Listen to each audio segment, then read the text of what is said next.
సమంత అనారోగ్య పరిస్థితిపై ప్రముఖులు స్పందిస్తున్నారు. ఆమె రెట్టింపు శక్తితో తిరిగి రావాలని ఆకాంక్షిస్తున్నారు. ఇక టాలీవుడ్ స్టార్ హీరోయిన్ అయిన సమంత మయోసైటిస్ అనే అరుదైన వ్యాధితో బాధపడుతున్నారన్న సంగతి అందరికీ తెలిసిందే. ఈ విషయాన్ని స్వయంగా శ్యామే తెలిపారు. ఇక దీనితో శ్యామ్ త్వరగా కోలుకోవాలి అని ఇటు ఫ్యాన్స్ అటు సినీ సెలబ్రిటీస్ సోషల్ మీడియా వేదికగా ఆకాంక్షిస్తున్నారు. ఇప్పటికే ఆమె ఆరోగ్యంపై మెగాస్టార్ చిరంజీవి, జూనియర్ ఎన్టీఆర్, అక్కినేని అఖిల్, దగ్గుపాటి వెంకటేష్ గారి కూతురు అశ్రితతో పాటు ఇంకా కీర్తి సురేష్ గారు కూడా ఇటీవల తన ఇన్స్టాగ్రామ్లో పోస్టు చేశారు.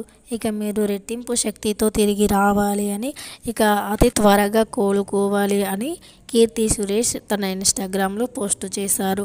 ఇక ఏది ఏమైనప్పటికీ కూడా సమంత ఆరోగ్యం త్వరగా కుదుటపడాలి అని మనం కూడా కోరుకుందాం. ఇక ఈ వీడియో మీకు నచ్చితే లైక్, షేర్ అండ్ సబ్స్క్రైబ్.